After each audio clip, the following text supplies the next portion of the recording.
The slave master took Tom and dressed him well and fed him well and even gave him a little education. Gave him a long coat and a top hat and made all the other slaves look up to him. Then he used Tom to control them. The same strategy that was used in those days is used today by the same white man. He take a Negro, so-called Negro, and make him prominent, build him up, publicize him, make him a celebrity, and then he becomes a spokesman for Negroes and a Negro leader.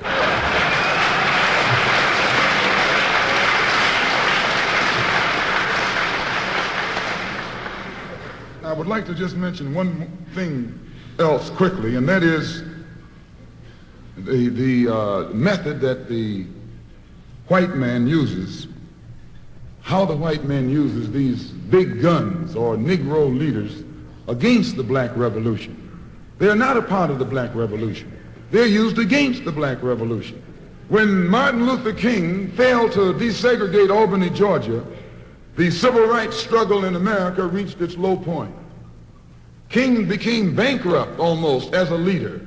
Plus, even financially, the Southern Christian Leadership Conference was in financial trouble. Plus, it was in trouble, period, with the people when they failed to desegregate Albany, Georgia. Other Negro civil rights leaders of so-called national stature became fallen idols. As they became fallen idols, began to lose their prestige and influence, local Negro leaders began to stir up the masses. In Cambridge, Maryland, Gloria Richardson. In Danville, Virginia, and other parts of the country, local leaders began to stir up our people at the grassroots level. This was never done by these Negroes whom you recognize of national stature. They controlled you, but they never incited you or excited you. They controlled you. They contained you. They kept you on the plantation. As soon as King failed in Birmingham, Negroes took to the streets. King got out and went out to California to a big rally and raised about, I don't know how many thousands of dollars. Come to Detroit and had a march and raised some more thousands of dollars.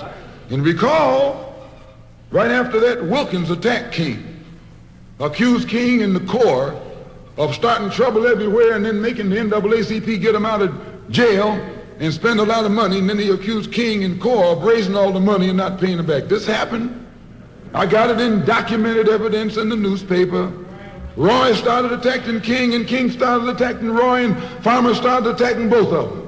And as these Negroes of national stature begin to attack each other, they begin to lose their control of the Negro masses. And Negroes was out there in the streets. They was talking about, we're going to march on Washington. By the way, and right at that time, Birmingham had exploded, and the Negroes in Birmingham, remember, they also exploded. They began to stab the crackers in the back and bust them upside the head. Yes, they did. That's when Kennedy sent in the troops down in Birmingham. So, and right after that, Kennedy got on the television and said, this is a moral issue. That's when he said he's going to put out a civil rights bill. And when he mentioned civil rights bill and the Southern crackers started talking about they were going to boycott it or filibuster it, then the Negroes started talking about what? We're going to march on Washington, march on the Senate, march on the White House, march on the Congress, and tie it up, bring it to a halt. Don't let the government proceed. They even said they was going to go out to the airport and lay down on the runway and don't let no airplanes land. I'm telling you what they said. That was revolution. That was revolution. That was the black revolution. It was the grassroots out there in the street. Scared the white man to death. Scared the white power structure in Washington, D.C. to death. I was there. When they found out that this black steamroller was going to come down on the Capitol, they called in Wilkins. They called in Randolph. They called in these national Negro leaders that you respect and told them, call it off. Kennedy said, look, you all letting this thing go too far. And old Tom said, boss, I can't stop it because I didn't start it.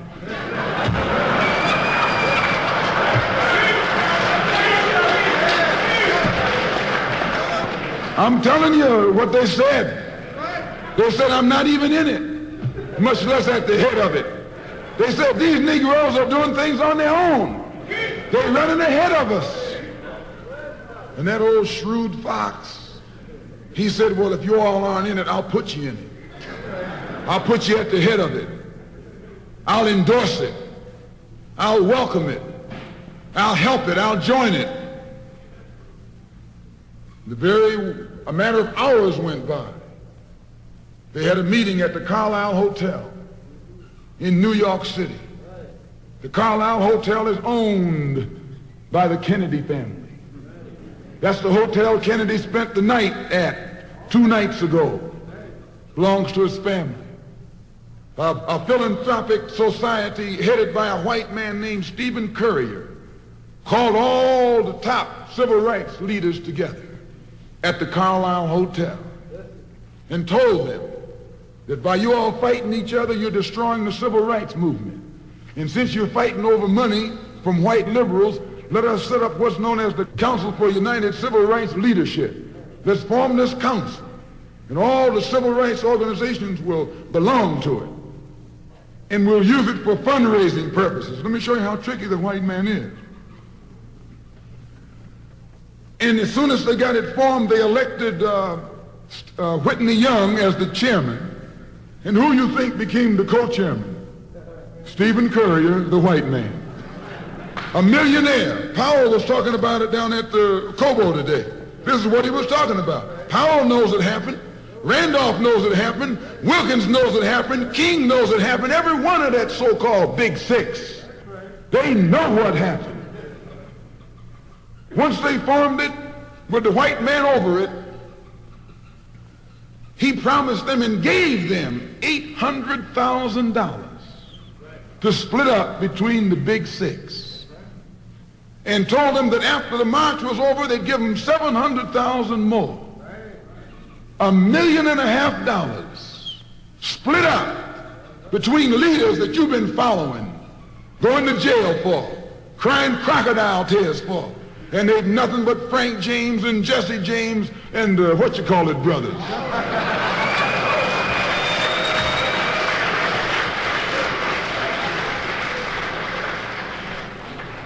Soon as they got the setup organized, the white men made available to them top public relations experts, opened the news media across the country at their disposal, and then they began to project these Big Six as the leaders of the march. Originally, they weren't even in the march. You was talking this march talk on Hastings Street. Is Hastings Street still here? On Hastings Street. You was talking the march talk on Lenox Avenue, and down on Fillmore Street, and Central Avenue, and 42nd Street, and 63rd Street. That's where the march talk was being talked. But the white man put the Big Six ahead of it, made them the march. They became the march. They took it over. And the first move they made after they took it over, they invited Walter Reuther, a white man. They invited a priest, a rabbi, and an old white preacher. Yes, an old white preacher. The same white element that put Kennedy in power, labor, the Catholics, the Jews, and liberal Protestants. Same clique that put Kennedy in power joined the March on Washington. It's just like when you got some coffee that's too black, which means it's too strong. What you do, you integrate it with cream.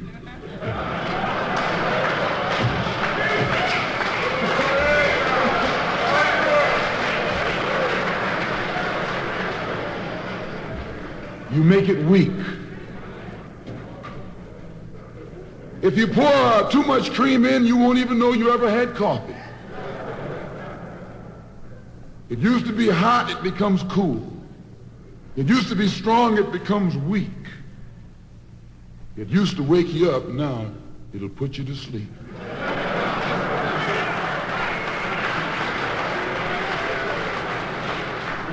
This is what they did with the March on Washington. They joined it. They didn't integrate it, they infiltrated it. They joined it, became a part of it, took it over. And as they took it over, it lost its militancy. They ceased to be angry. They ceased to be hot. They ceased to be uncompromising. Why, it even ceased to be a march. It became a picnic, a circus. Nothing but a circus with clowns and all.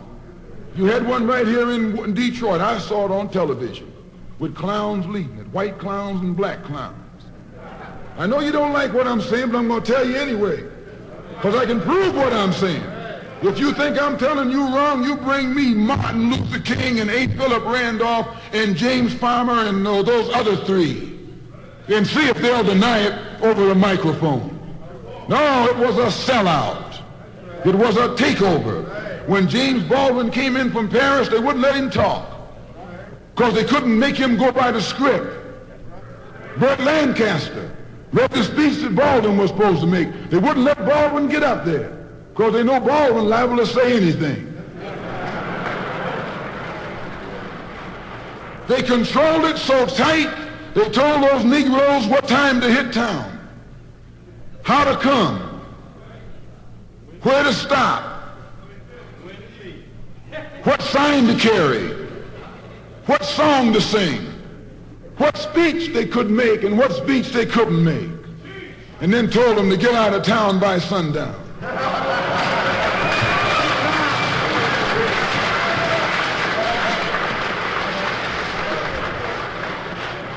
And every one of those Toms were out of town by sundown. Now, I know you don't like my saying this, but I can back it up. It was a circus, a performance. It beat anything Hollywood could ever do. The performance of the year. Ruther and those other three devils should get a Academy Award for the best actors because they acted like they really loved Negroes and fooled a whole lot of Negroes. And the 6 Negro leaders should get an award, too, for the best supporting cast.